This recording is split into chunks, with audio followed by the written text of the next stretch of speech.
The glint of sunlight through the open barn door caught the dried blood on the small shirt, and Beau Owens grimaced as he plunged it into the washbasin again.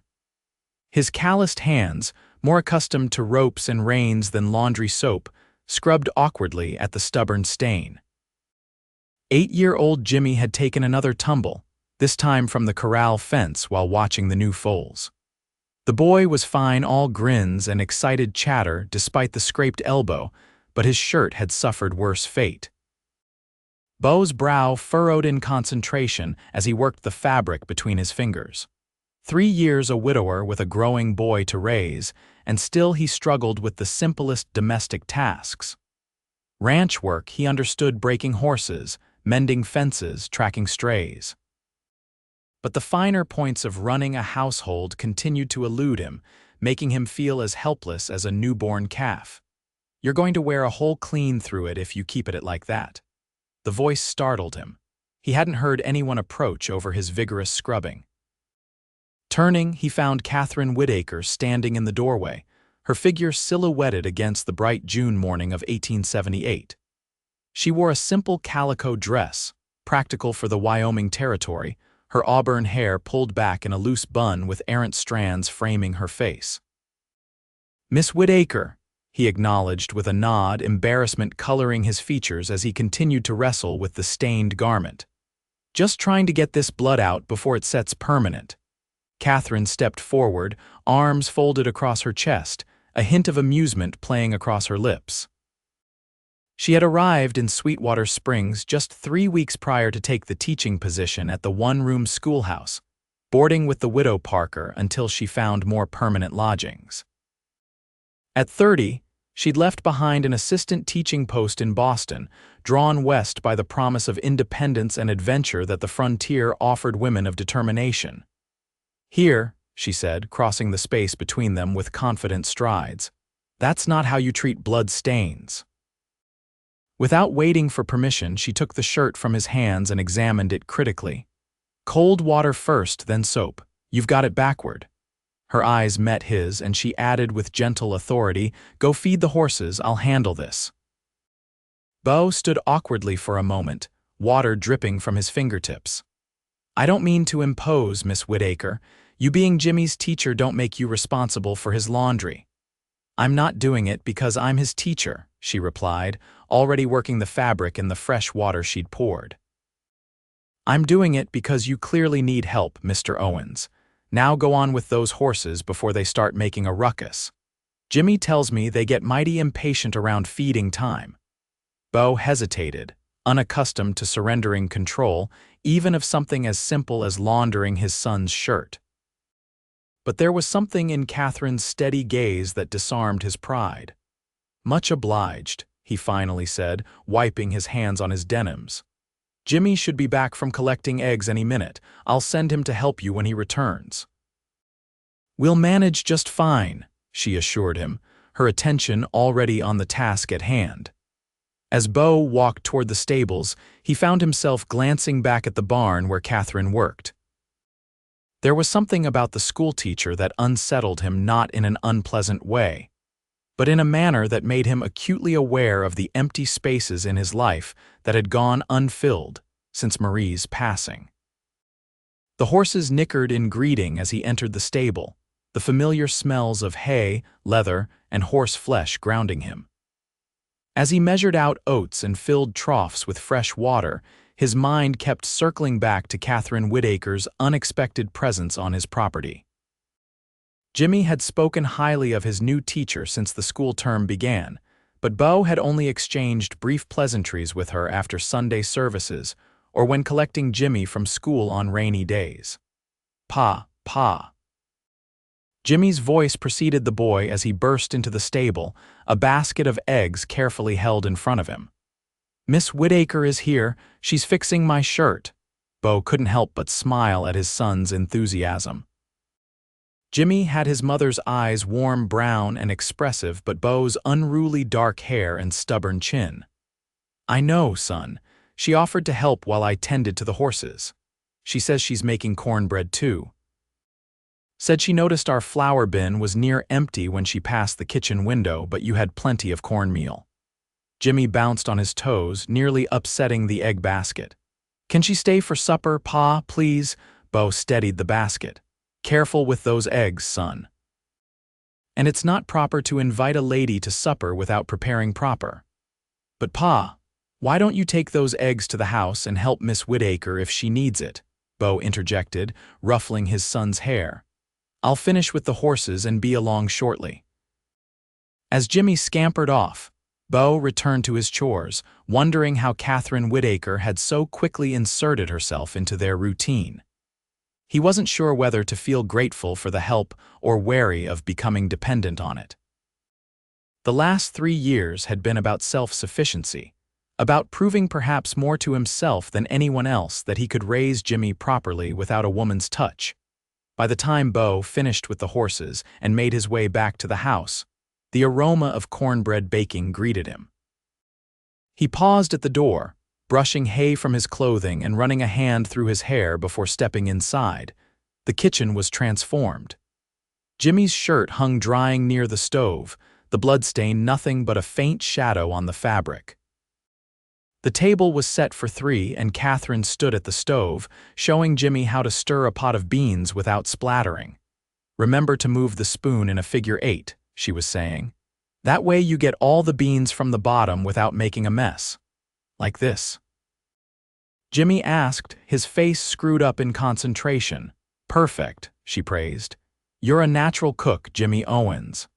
The domesticity of the scene struck Beau with unexpected force. It had been so long since the kitchen had contained laughter and shared lessons. He cleared his throat and both Katherine and Jimmy turned toward him. "Mr. Owens," Katherine acknowledged, seemingly unembattled by the liberties she'd taken. "I hope you don't mind. Jimmy mentioned you usually have beans for supper, and I thought cornbread would complement them nicely." "Smells mighty fine," Beau admitted, hanging his hat on a peg by the door. "But Miss Whitaker, you didn't come out here to cook our supper." "Actually," she said, wiping her hands on a dishcloth, "I did come out here with a purpose which we haven't yet discussed." "Jimmy, would you mind checking if that shirt is dry enough to iron?" The boy hurried to do as asked, and Katherine turned her full attention to Beau. "I came to speak with you about Jimmy's education. He's bright, Mr. Owens, brighter than most. He has a natural affinity for numbers and an impressive vocabulary for a boy his age." Beau felt a swell of pride, quickly tempered by caution. "I'm glad to hear it. His mama was always reading to him, even when he was just a babe." "I try to keep that up, though I'm not as well versed in literature as she was." Katherine's expression softened. "You're doing a fine job with him, Mr. Owens, but I believe Jimmy could benefit from additional instruction beyond our regular school hours. I'd like to work with him 3 afternoons a week after school. No charge," she added quickly, seeing his expression. "I simply enjoy nurturing promising minds." Beau studied her, trying to discern her motivation. "That's mighty generous, Miss Whitaker, but it's a fair ride from town to our place." "I wouldn't want to impose on your time." "It's no imposition," she assured him. "In fact, I've been looking to move out of Mrs. Parker's boarding house. It's become rather restrictive." A flicker of frustration crossed her features. "I was hoping to find a place closer to the school, perhaps with a family that might exchange room and board for household help and additional tutoring." Understanding dawned on Beau. "You're looking for a new living arrangement." "I am," she confirmed. "And while I was considering options, Jimmy mentioned that you have an unused room since your housekeeper left to care for her ailing mother." Beau frowned, feeling ambushed. "Miss Whitaker, I'm not sure it would be proper. It would be entirely proper," she interjected firmly. "I would be Jimmy's teacher and your housekeeper, nothing more. Many families in town have single women boarding with them. The Hendersons have 2 female boarders and no one raises an eyebrow." "The Hendersons have a missus," Beau pointed out. Katherine lifted her chin. "And you have an 8-year-old son who needs mothering, a house that could use a woman's touch, and from what I can see, you could benefit from someone handling the domestic affairs while you manage the ranch." Her voice softened. "I'm not proposing anything inappropriate, Mr. Owens." I'm offering a practical arrangement that would benefit us both." Before Beau could respond, Jimmy returned, declaring the shirt still damp. Katherine smoothly transitioned back to dinner preparations, involving Jimmy in setting the table properly. The conversation about living arrangements was shelved, but Beau couldn't help noticing how naturally Katherine moved through his kitchen, how easily she drew Jimmy out, getting him to talk about his day and his interests in a way Beau sometimes struggled to do. Supper was the best meal Beau had eaten in months. The cornbread was perfect, moist inside with a golden crust, and somehow Katherine had transformed their usual beans by adding herbs from the small garden Marie had planted years ago, which Beau maintained more out of sentimentality than skill. As they ate, Katherine asked thoughtful questions about the ranch, their daily routines, and the community. Beau found himself sharing more than he intended about the challenges of running the ranch, his hopes for expanding his horse breeding program, and his struggles with balancing ranch work with raising Jimmy properly. "Jimmy tells me you're quite the horse trainer," Katherine said, passing the cornbread. "He says there's not a horse in 3 counties you can't gentle." Beau shot his son an amused look. "Jimmy tends to exaggerate his old pa's talents." "Do not," Jimmy protested. "Tell her about Thunderclap Pa, the one nobody else could ride." And so Beau found himself recounting the story of the temperamental black stallion he gentled 2 summers ago, a horse so wild the previous owner had been ready to put him down. As he talked, he noticed Katherine listening with genuine interest, asking intelligent questions about his methods. "You don't break their spirit," Beau explained. "You channel it. Show them there's a partnership to be had. Most horses that fight humans have good reason they've been handled wrong or hurt. You have to rebuild that trust." "That sounds like teaching," Katherine observed. "The children who resist learning most fiercely are often those who have had negative experiences with education or authority." The parallel struck Beau, and he regarded her with new appreciation. "I hadn't thought of it that way, but I reckon you're right." After supper, Jimmy helped clear the table and Katherine insisted on washing the dishes despite Beau's protests. As she worked, Beau sat with Jimmy at the table, going over his arithmetic homework. When Katherine finished, she quietly observed their work, occasionally offering a clarifying point that helped Jimmy grasp concepts Beau struggled to explain. By the time they finished, the sun was setting. Beau realized with a start how late it had grown. "Miss Whitaker, I should get you back to town before it's full dark." "Yes, I suppose you should," she agreed, gathering her shawl. "Jimmy, thank you for being such a wonderful helper today. I'll see you at school tomorrow." Jimmy's face fell. "But aren't you coming back to live here and teach me extra?" Katherine glanced at Beau, who cleared his throat awkwardly. "Your pa and I haven't settled that matter yet, Jimmy. It's a decision that requires careful consideration." "But Pa, it's getting late, son," Beau interjected gently. "Why don't you go get ready for bed while I take Miss Whitaker home? We'll talk more tomorrow." Reluctantly, Jimmy said goodnight and trudged upstairs, casting hopeful glances over his shoulder until he disappeared from view. Beau hitched the wagon in silence, his mind churning with conflicting thoughts. As he helped Katherine up onto the seat, he finally spoke. "It's not that I don't appreciate your offer, Miss Whitaker. It's just, you've been managing on your own for some time," she finished for him. "And you're proud of that independence, as you should be." She settled her skirts as he climbed up beside her. "But there's no shame in accepting help, Mr. Owens, especially when it benefits your son."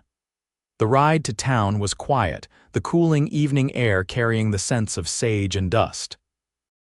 The vast Wyoming sky stretched endlessly above them, stars beginning to pierce the darkening blue. Katherine seemed content with the silence, her profile serene in the fading light. "Why'd you really come west, Miss Whitaker?" Beau finally asked as the lights of Sweetwater Springs came into view. "Teaching posts are plenty back east, I'd imagine, for a woman with your education." Katherine was quiet for so long Beau thought she might not answer. When she did, her voice held a note he hadn't heard before, a vulnerability beneath her usual confidence. "I was engaged once," she said. To the headmaster's son at the school where I taught in Boston. He was charming, well-educated, and as I discovered a week before our wedding, duplicitous. She smoothed her skirt, eyes fixed on the approaching town. He had another woman had for years, apparently. Everyone knew but me.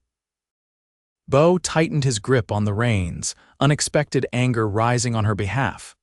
I couldn't stay after that, she continued. The pity was unbearable, so when I saw the advertisement for a teacher needed in Wyoming territory, I applied immediately. I needed a fresh start. Somewhere I could be judged on my own merits, not defined by scandal or rumor. I'm sorry that happened to you, Beau said, meaning it. She turned to him with a small smile. Don't be. It led me here, and despite Mrs. Parker's stifling rules and the challenges of teaching 28 children of varying ages and abilities in one room, I'm happier than I've been in years. I feel useful, independent. Beau nodded, understanding the value of both those feelings. They rode in comfortable silence the rest of the way, pulling up outside the widow Parker's neat white house at the edge of town. Think on my proposal, Mr. Owens, Katherine said as he helped her down from the wagon. It would be a business arrangement, pure and simple. I believe it could work to both our advantages. I'll consider it, he promised. And thank you for the shirt and supper and helping Jimmy with his studies. You're welcome. She hesitated, then added, your wife would be proud, you know, of how you're raising him. He's a credit to you both. The unexpected comment caught Beau off guard, a lump forming in his throat. He managed a nod of acknowledgement before Katherine turned and made her way to the house, her straight-backed posture visible until she disappeared inside. The next morning dawned clear and warm, with the promise of summer heat to come. Beau rose early as usual, starting the coffee before waking Jimmy for school. The kitchen still held faint traces of yesterday's cornbread, making the usual breakfast of porridge seem particularly uninspiring. Jimmy chattered excitedly throughout the meal, his conversation dominated by Miss Whitaker, how she knew so many interesting things, how she made learning fun, how nice it would be to have her living with them. Beau let him talk, his own thoughts preoccupied with the decision before him. After dropping Jimmy at school, Beau made his way to the general store where he found Ezra Thompson, the owner, arguing with a delivery man about a shipment of flour. Morning, Beau, Ezra called, waving him over. Tell this fella that 20 pounds of flour short is 20 pounds short, no matter how you calculate it. Beau intervened, helping settle the dispute before Ezra turned his attention to filling Beau's usual order. As Ezra gathered the items, he made casual conversation. Heard Miss Whitaker paid you a visit yesterday, he remarked, placing sacks of sugar and coffee on the counter. Beau's eyebrows rose. News travels fast. Ezra chuckled. It's Sweetwater Springs. Widow Parker told my wife Miss Whitaker didn't return until after dark. Caused quite a stir at the breakfast table this morning, I hear. Beau frowned. She came to discuss Jimmy's schooling, nothing improper about it. Course not, Ezra agreed easily. Miss Whitaker's a respectable lady, just unusual is all. She keeps to herself mostly, except for school matters. He paused, weighing flour. Rumor has it she's looking to move out of the widow's place, getting too cramped with those two nieces arrived from back east. She mentioned something about that. Beau acknowledged cautiously. Ezra nodded sagely. Thought she might. Word is Mrs. Henderson offered her a room, but the two oldest Henderson boys are always causing trouble at school. Can't imagine she'd want to live with those rapscallions. He tallied Beau's purchases. She'd be good for Jimmy, I reckon. Boy needs a woman's influence at his age. Beau paid for his goods, uncomfortably aware that his private business was becoming town gossip. I'll keep that in mind, Ezra. As he loaded his purchases into the wagon, Sheriff Luke Daniels approached, his tall frame casting a long shadow in the morning sun. Beau, he greeted with a tip of his hat. Got a minute, Beau nodded, securing the last of his supplies. What can I do for you, Sheriff? Just wanted to give you a heads up. Had word that the Cassidy gang might be moving through these parts. They hit a ranch about 60 miles south last week. Took horses, mostly. Beau's jaw tightened. His horses were his livelihood and his pride. "Appreciate the warning, I'll keep an eye out." The sheriff hesitated, then added, "Might not be a bad idea to have someone at the house when you're out working the range, just a thought." The implication wasn't lost on Beau.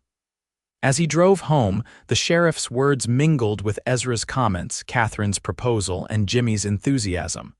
By the time he reached the ranch, his decision was made. That afternoon, Beau arrived early to collect Jimmy from school. The one-room schoolhouse was just dismissing, children spilling out into the yard with the energy of confinement released. Jimmy spotted him immediately, waving excitedly before turning to say something to Katherine, who stood at the doorway overseeing the exodus. She looked different in her teaching clothes, more formal in a high-necked navy dress, her hair more severely pinned. Yet there was a natural warmth to her interaction with the children that transcended the strictness of her appearance. "Pa," Jimmy called, running to meet him. "Did you decide?" "About Miss Whitaker? Let me talk to your teacher," Beau replied, ruffling his son's hair. "Why don't you wait by the wagon?" Katherine watched his approach with a measured gaze, neither expectant nor dismissive. "Mr. Owens," she greeted. "Jimmy did exceptionally well with his multiplication today." "Glad to hear it," Beau said, removing his hat. "Miss Whitaker, I've been thinking about your proposal." "And," she prompted when he paused, "and I think it could work under certain conditions." He met her gaze directly. "You'd have the room at the east end of the house. It has its own entrance and is well separated from our rooms. You'd take your meals with us and have use of the common areas. In exchange, you'd handle the household matters and provide Jimmy with extra schooling as you offered." Katherine nodded thoughtfully. "And what else would you expect of me, Mr. Owens?" The directness of her question caught him off guard. "Nothing improper if that's your concern."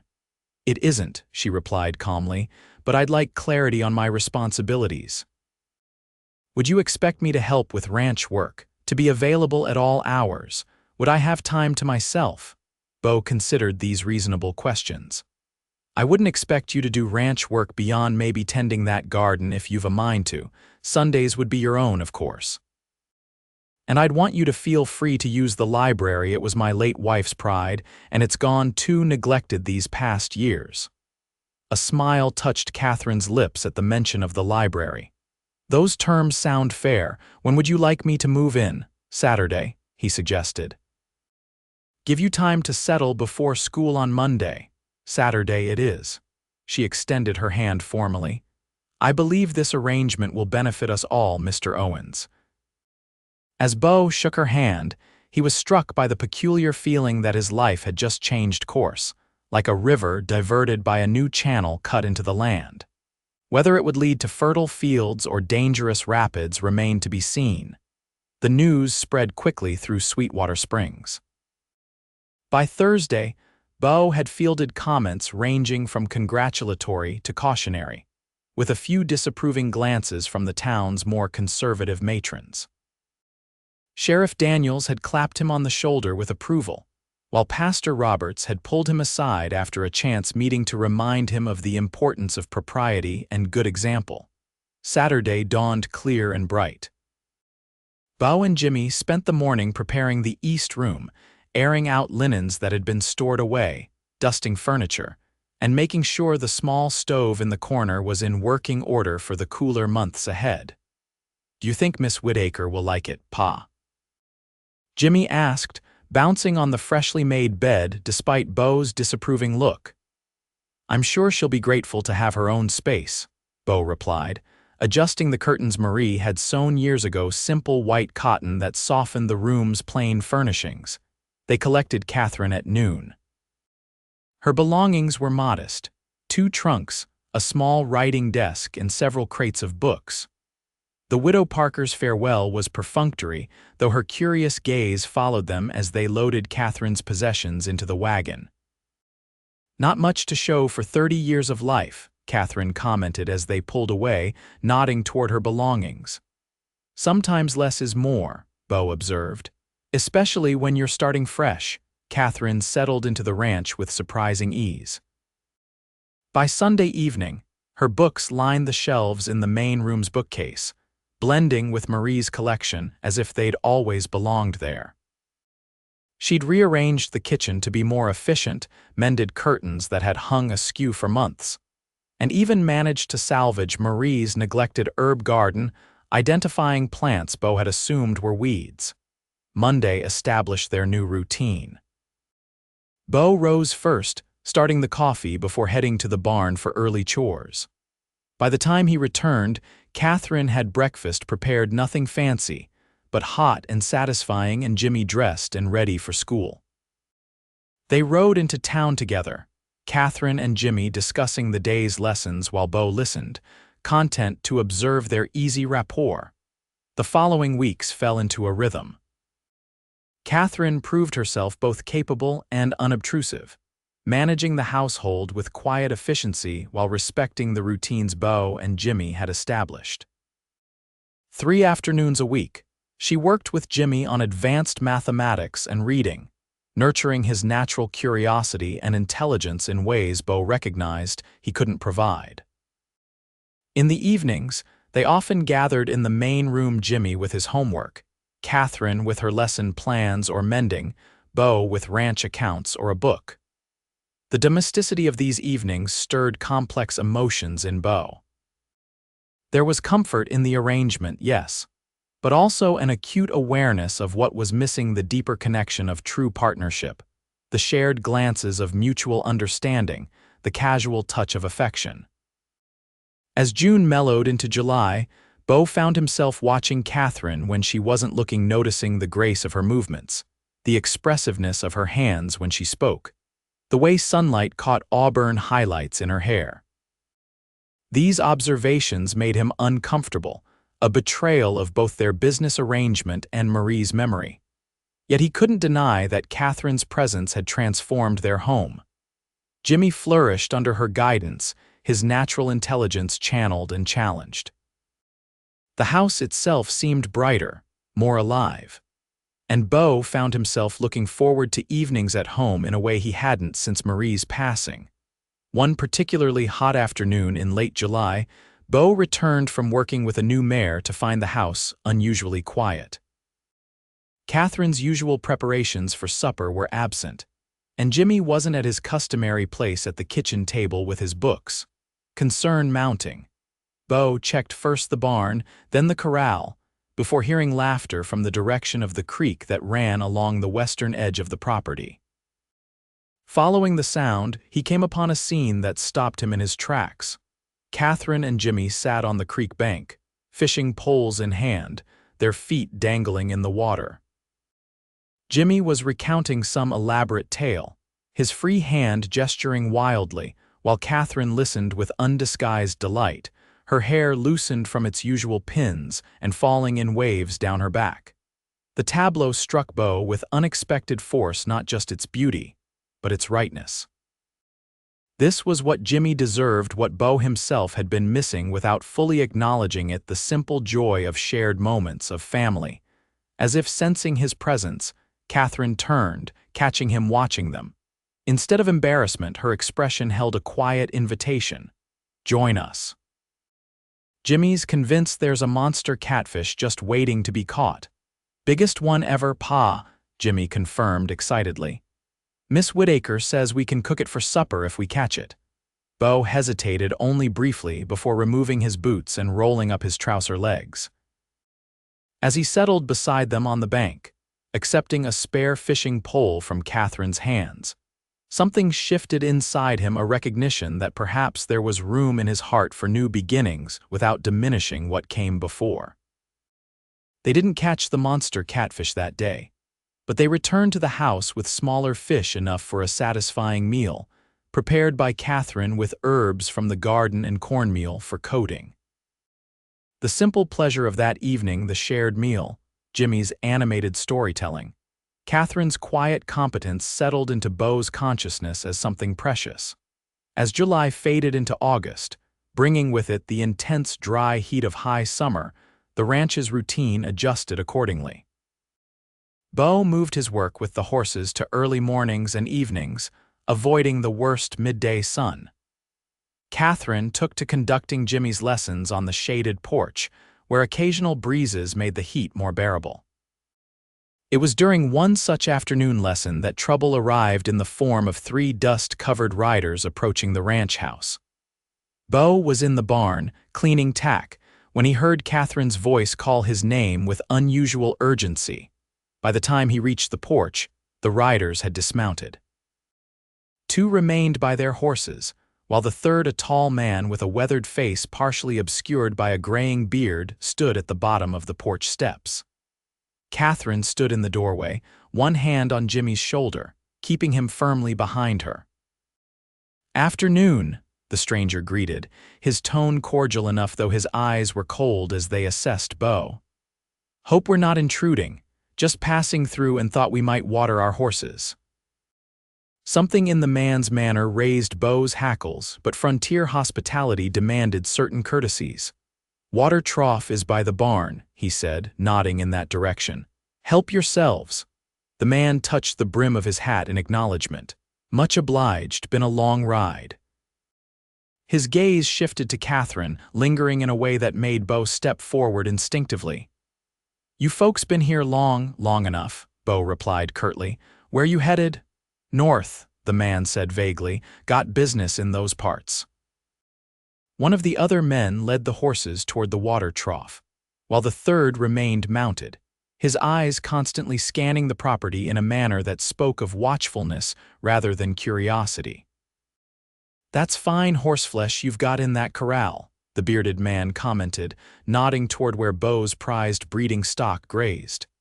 "Especially that black stallion, Morgan breed." "Part Morgan, part thoroughbred," Beau answered, increasingly uneasy. "My own breeding line." The man nodded appreciatively. "Fine animals fetch good prices these days, especially with the army always looking for cavalry mounts." The conversation was ordinary enough, but something in the man's tone, a calculating quality beneath the casual remarks, confirmed Beau's suspicions. These weren't simple travelers passing through. Sheriff Daniels' warning about the Cassidy gang echoed in his mind. "Katherine," Beau said without taking his eyes off the stranger, "why don't you take Jimmy inside and see about getting some coffee for our guests?" Katherine caught his tone immediately. "Of course," she replied, her voice steady despite the tension visible in her posture. "Jimmy, come help me, please." Once they were inside, Beau addressed the bearded man directly. "Look, mister, I don't know what your business is and I don't much care. Water your horses and move on, we don't want any trouble here." The man's expression hardened. "Funny thing about trouble," he drawled. "It has a way of finding folks whether they want it or not." He glanced toward the house. "Pretty woman you've got there. Teacher, by the looks of those books on your porch, unusual arrangement for these parts." Beau's hands clenched at his sides. "My arrangements are my business." "Fair enough." The man raised his hands in a placating gesture. "No offense meant." By now, the second man had returned with the horses, all 3 animals dripping water from their muzzles. The bearded man mounted his horse with practiced ease. "Appreciate the water, friend. Maybe we'll see you again on our way back through." The implied threat wasn't lost on Beau. "Maybe," he agreed noncommittally. "Safe travels." He watched them ride away, maintaining his position on the porch until they disappeared from sight. Only then did he release the breath he'd been holding and return inside, where he found Katherine and Jimmy in the kitchen, Katherine's face pale but composed. "Who were they, Pa?" Jimmy asked, eyes wide with the excitement of perceived adventure rather than fear. "Just passing through," Beau answered, exchanging a meaningful look with Katherine. "Nothing to worry about." Later, after Jimmy had gone to bed, Beau recounted Sheriff Daniels' warning to Katherine as they sat at the kitchen table, the lamplight casting long shadows across their faces. "You think they'll come back," she said. "It wasn't a question," Beau nodded grimly. "Those horses are worth a small fortune, easy to move, easy to sell to unscrupulous buyers." He ran a hand through his hair. "I should ride into town tomorrow, alert the sheriff, and leave us here alone." Katherine's normally confident voice held a note of apprehension. The concern startled Beau. Katherine had never struck him as fearful. "You know how to use a rifle?" he asked. A wry smile touched her lips.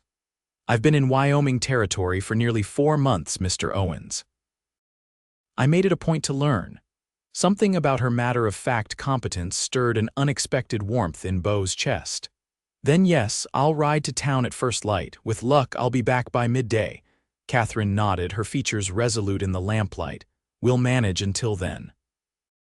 The night passed without incident, though Beau slept lightly, waking at every creak of the house settling or distant call of night creatures. At dawn, he saddled his fastest horse, leaving Katherine with specific instructions and his spare revolver. "Keep Jimmy close to the house," he urged. "Any sign of trouble, fire a warning shot. The Petersons to the east should hear it and come running." Katherine stood on the porch, her hair braided simply for the day ahead, wearing a practical work dress rather than her usual teaching attire. The revolver looked incongruous in her delicate hands, but she held it with the confidence of someone who understood its mechanics. "We'll be fine, Beau," she assured him, using his given name for the first time. "Go." The ride to Sweetwater Springs took an hour at a gallop, the summer sun already hot on Beau's back as he pushed his mount hard along the dusty trail. Sheriff Daniels was at his desk when Beau burst in, the older man looking up from paperwork with immediate concern. "Cassidy gang," Beau said without preamble, explaining the visitors and their particular interest in his horses. The sheriff's expression darkened as he listened. "Sounds like them, all right. Mason Cassidy and his boys have been working their way north, hitting isolated ranches, taking prime horseflesh." He stood, reaching for his gunbelt. "They don't usually harm people unless crossed, but they're not above intimidation to get what they want."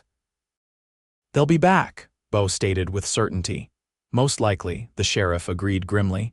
"Question is when. Could be tonight, could be next week. They like to scout a place first, return when they think folks have relaxed their guard."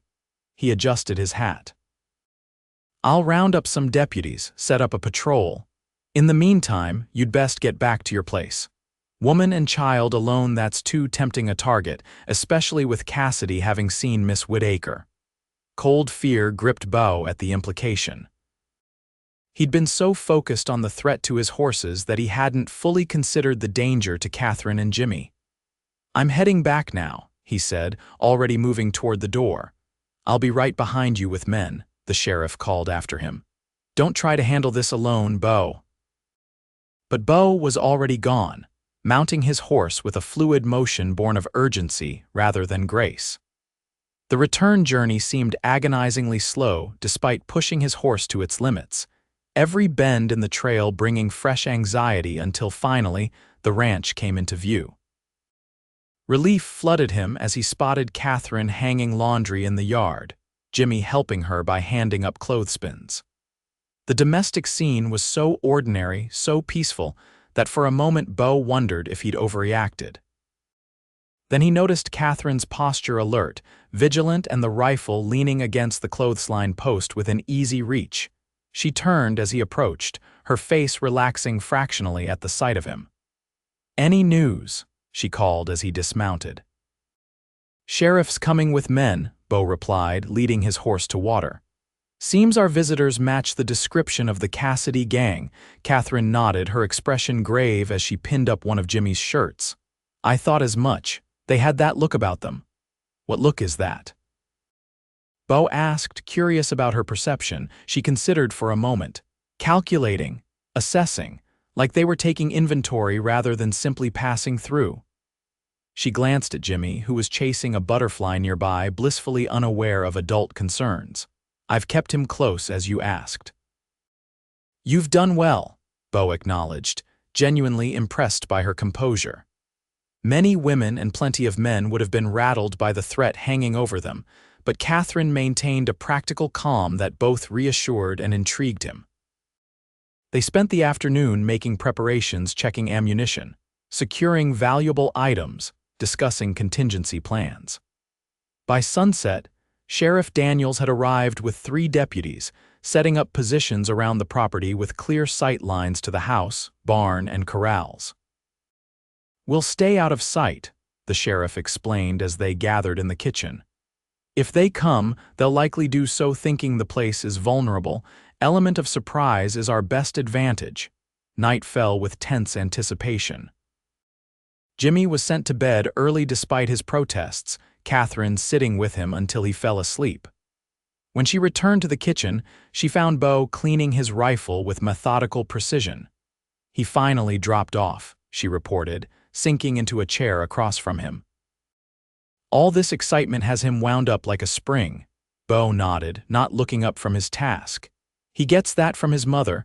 Marie could never sleep when something big was happening: birthdays, holidays, visitors coming. The memory brought a sad smile to his lips.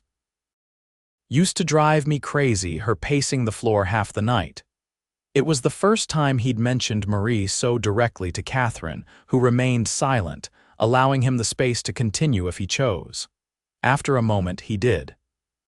"She would have liked you," he said quietly, finally meeting Katherine's gaze.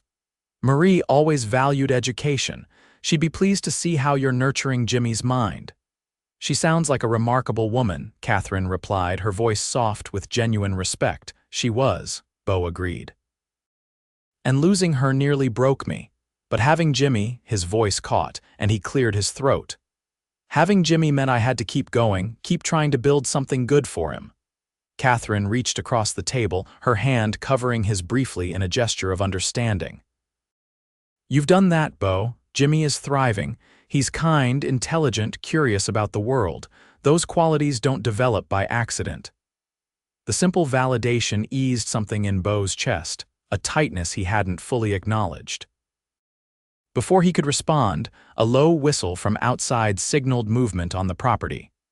Sheriff Daniels had established the signal earlier: one whistle for alert, two for confirmation of the gang's presence. Beau was on his feet immediately, rifle in hand. "Stay with Jimmy," he instructed Katherine. "Barricade the bedroom door if you hear shooting." She nodded, already moving toward the stairs. "Be careful," she urged, pausing briefly at the bottom step.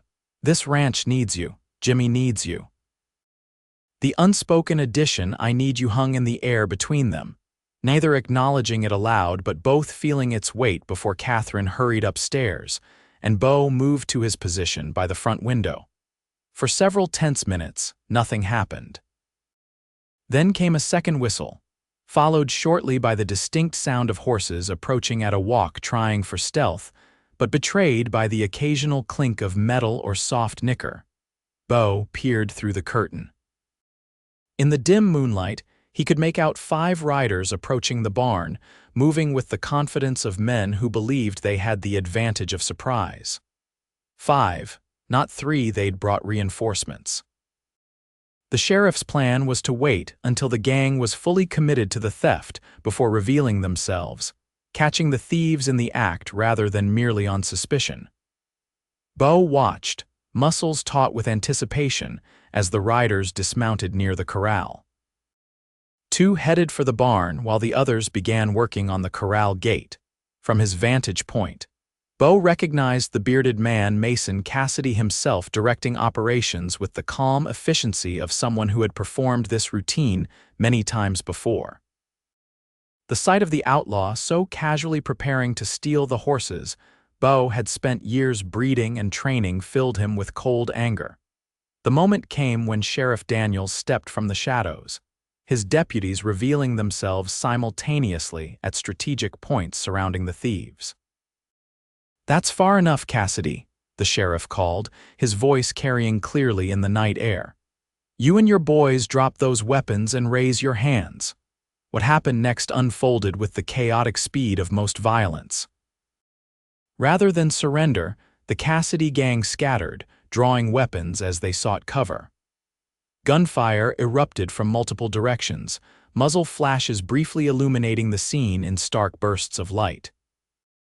Beau moved to the door, intent on providing support from the house, when a movement to his left caught his attention. One of the gang members had broken away from the main group and was heading toward the house, not fleeing but advancing with purpose. Understanding struck Beau with cold clarity. The house represented both hostages and leverage, Without hesitation, he raised his rifle and fired a warning shot over the approaching figure's head. "That's close enough," he shouted. "Next one won't miss." The figure paused, then darted toward the side of the house toward the very room where Katherine and Jimmy sheltered. Beau cursed, abandoning his position to intercept the threat, moving through the darkened house with the surety of familiarity. He reached Katherine's room just as he heard the window glass shatter. Flinging open the door, he was met with the sight of Katherine standing in the center of the room, revolver aimed steadily at the window where a man was halfway through, momentarily frozen at the unexpected resistance. "I wouldn't," Katherine said calmly to the intruder. "I'm quite a good shot, and at this distance I can't miss."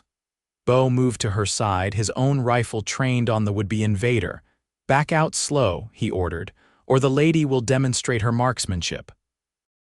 The man's eyes darted between them, calculating odds that clearly didn't favor him. Slowly, he withdrew, backing out the window with his hands raised.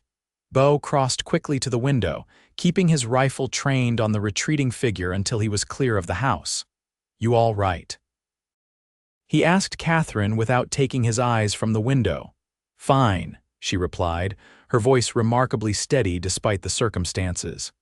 "Jimmy's in my closet with strict instructions not to come out until I call for him." Outside, the gunfire had ceased, replaced by the sheriff's authoritative commands. Beau risked a glance over his shoulder at Katherine, struck by her composed stance and unwavering hold on the revolver. In that moment, illuminated by moonlight streaming through the broken window, she embodied a strength that transcended conventional ideas of femininity, practical, determined, and unafraid to protect what mattered. "I think it's over," he said, as silence settled over the property. "Stay here with Jimmy.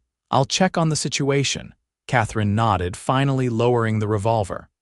"Be careful," she repeated her earlier admonition. Outside, Beau found the sheriff and his deputies securing 4 members of the Cassidy gang, including Mason himself. The 5th, the one who had tried to enter the house, was being marched at gunpoint from the side of the building. "Everyone all right in there?" Sheriff Daniels called when he spotted Beau. "We're fine," Beau confirmed. "Miss Whitaker had the situation well in hand." The sheriff raised an eyebrow. "Schoolteacher with spirit. Those are the dangerous ones." Despite the gravity of the situation, there was a hint of admiration in his tone. The aftermath unfolded with the methodical process of justice in frontier towns. The Cassidy gang was transported to Sweetwater Springs Small Jail, awaiting transfer to the territorial prison in Laramie. Statements were taken, paperwork completed, and by midday the following day, the sheriff and his men departed, leaving the ranch to settle back into its routine. Except it wasn't quite the same routine. Something had shifted between Beau and Katherine, a mutual recognition born in that moment of shared danger. They moved around each other with new awareness, their conversations carrying undercurrents of things unsaid. Jimmy, resilient as children often are, bounced back quickly from the excitement, proudly recounting his role in the adventure to anyone who would listen. His narrative growing more elaborate with each telling until Katherine gently steered him back to reality. A week after the incident, with the broken window repaired and the ranch's rhythms mostly restored, Beau found Katherine sitting on the porch after Jimmy had gone to bed. The evening was pleasantly cool, a welcome respite from the August heat, with stars emerging in the darkening sky. "Mind if I join you?" he asked, gesturing to the empty chair beside her. "Please do," she invited, setting aside the book she'd been reading. "It's a beautiful night." Beau settled into the chair, the familiar creak of old wood accompanying his movement. For several minutes they sat in companionable silence, listening to the night sounds of the ranch, distant cattle lowing, horses shifting in the corral, the soft rush of breeze through cottonwoods. "I've been thinking," Beau finally said, choosing his words carefully, "about our arrangement." Katherine turned toward him, her expression guarded in the dim light. "Oh, it's been working well," he hastened to add. Better than I expected, if I'm being honest. Jimmy's thriving with your influence and the ranch is running smoother than it has in years. But, she prompted when he paused. Beau took a deep breath. But I find myself wanting more than a business arrangement, Katherine. He met her gaze directly, vulnerability and hope mingled in his expression. I care for you as more than Jimmy's teacher or our housekeeper. I think you might feel something similar, though I'd understand if you don't. Katherine was silent for a long moment, her features thoughtful in the moonlight. I do, she finally acknowledged, her voice soft but clear. Care for you, that is. More than I expected to, or perhaps should, given our arrangement. Relief and joy surged through Beau, tempered by the caution in her tone. Why shouldn't you? She sighed, turning her gaze back to the star-filled sky. Because I came west to be independent, to build a life on my own terms after having my trust broken. Her hands twisted together in her lap. And because I know what Marie meant to you, what she still means to you, I would never want to diminish that or try to replace her. Beau considered her words carefully, recognizing their truth and the respect behind them. Marie will always be part of me, he acknowledged. She's Jimmy's mother, my first love, and nothing changes that.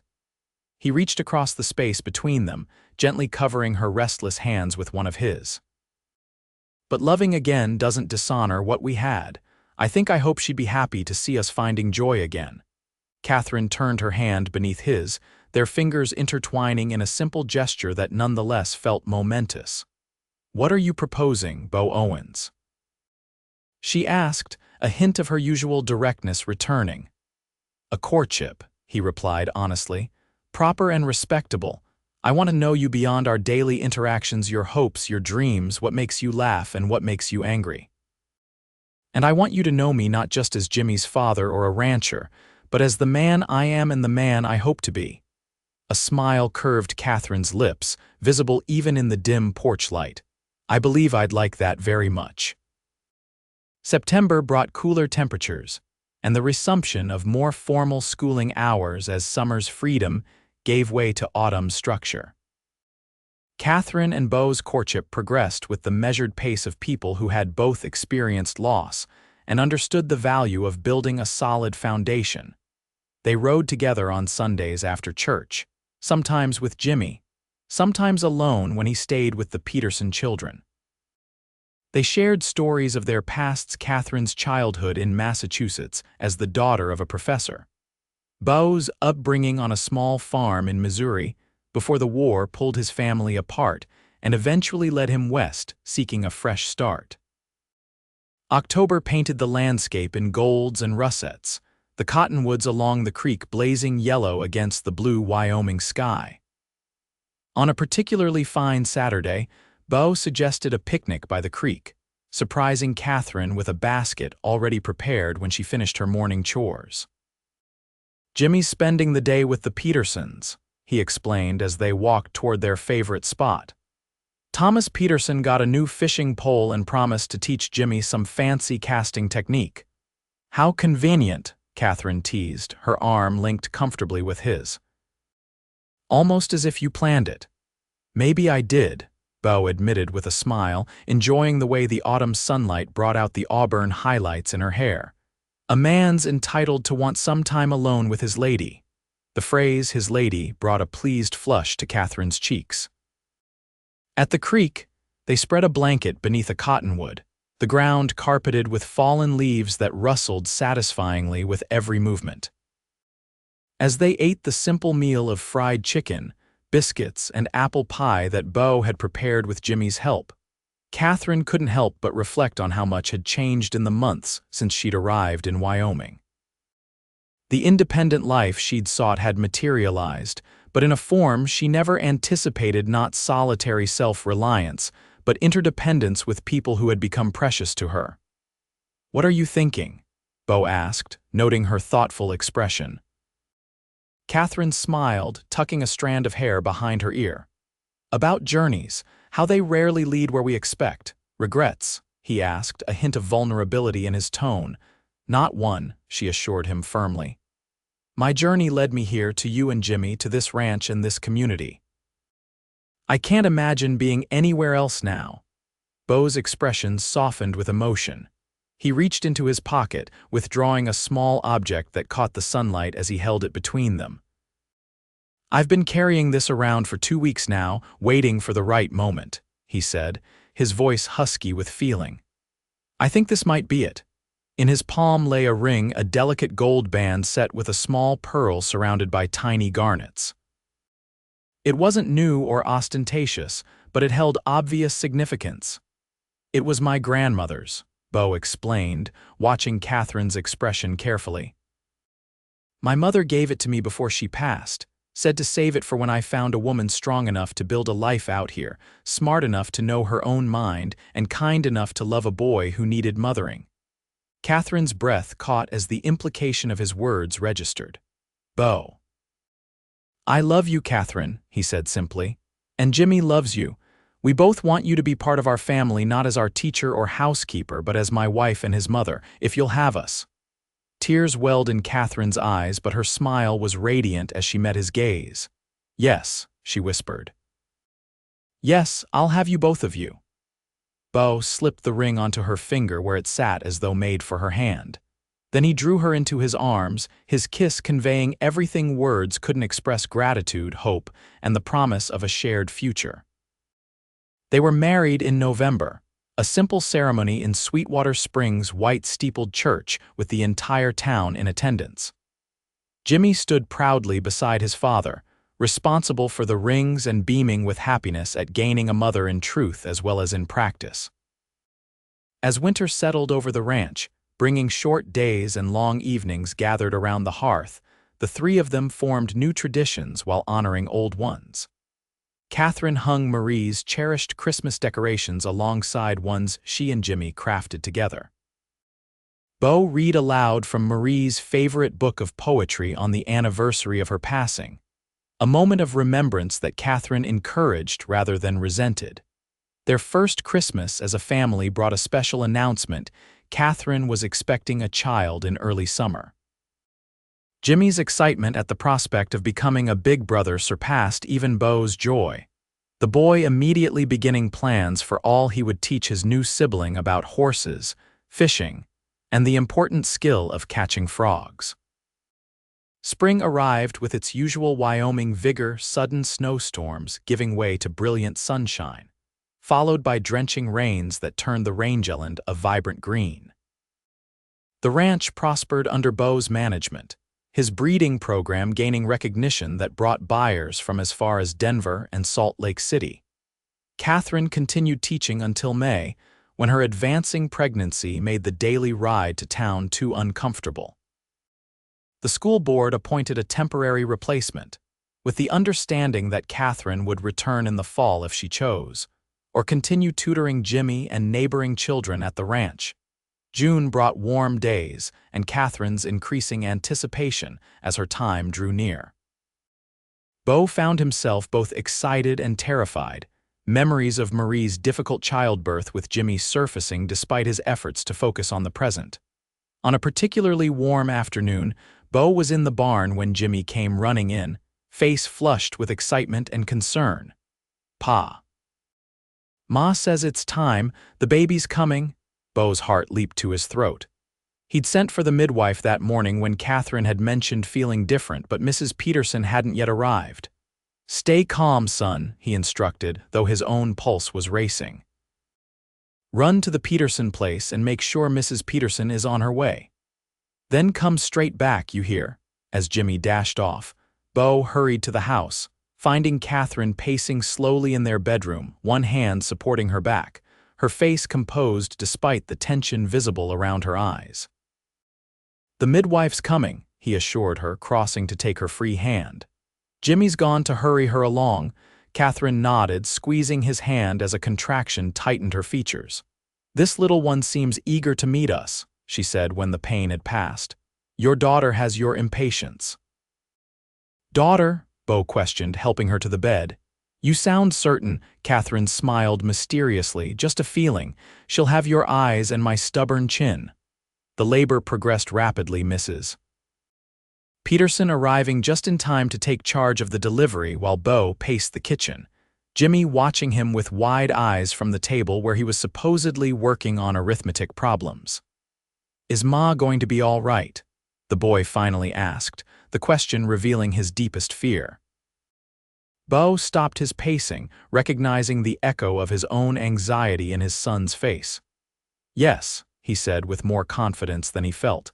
"Your Ma is the strongest woman I know, and Mrs. Peterson has delivered half the babies in the county." Jimmy nodded, somewhat reassured. "Will the baby look like me?" The innocent question brought a smile to Beau's face despite his worry. "Maybe a little. You both have the same pa after all, but this baby will have your ma's blood too, so they'll be their own person." "I hope they like horses," Jimmy said seriously, "and fishing." "I'm sure they will with you to teach them," Beau assured him, ruffling his hair. The sound of a baby's cry interrupted their conversation, strong, indignant, and unmistakably healthy. Beau froze, emotion overwhelming him as the cry continued, joined moments later by Mrs. Peterson's voice calling his name. Jimmy was on his feet immediately. "Pa, the baby's here." Together they rushed to the bedroom door, Beau pausing only briefly to compose himself before entering. The scene that greeted him burned into his memory forever. Katherine propped against pillows, hair damp with exertion but eyes bright with triumph, a small bundle cradled in her arms. "Come meet your daughter," she invited, her voice tired but joyful. Beau approached slowly, almost reverently. Jimmy pressed against his side. As Katherine folded back the blanket to reveal the infant's face, Beau felt his heart expand in a way he hadn't thought possible after losing Marie, not replacing that love, but adding to it, creating new space for this child who represented both his past and his future. The baby had a shock of dark hair like Jimmy's and Beau's, but her features, the delicate curve of her cheek, the determined set of her mouth echoed Katherine's. As if sensing their scrutiny, the infant opened her eyes, revealing the deep blue of all newborns that would, Katherine insisted, eventually match Beau's gray-blue gaze. "She's so small," Jimmy whispered in awe, reaching out a hesitant finger to touch his sister's hand. The baby reflexively grasped it, her tiny fingers wrapping around his with surprising strength. Jimmy's face transformed with wonder. "She's holding my finger, Pa, look." "She knows her big brother," Beau assured him, his own voice thick with emotion. "What shall we call her?" Katherine asked, looking up at Beau with tired contentment. They had discussed names but hadn't settled on any, wanting to meet the child first. Now, looking at his daughter's face, Beau knew. "Elizabeth," he suggested. "After your mother, Elizabeth Marie Owens." Katherine's eyes glistened with tears as she nodded. "Elizabeth Marie, it's perfect." As the small family huddled together around its newest member, Beau reflected on the journey that had brought them to this moment.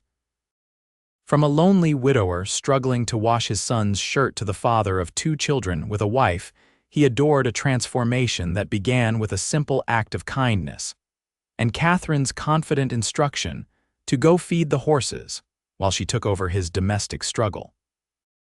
Life would continue to present challenges. The ranch would face harsh winters and dry summers. The children would grow and change, bringing new joys and concerns. But Beau was no longer facing those challenges alone. Together with Katherine, he had built something stronger than either could have created individually, a partnership founded on respect, nurtured by love, and sustained by shared purpose. Outside, Wyoming's vast sky stretched blue above the ranch, promising the infinite possibilities that lay ahead for the Owens family. Inside, in the quiet intimacy of their bedroom, they had everything they needed: each other, their children, and the home they had created together.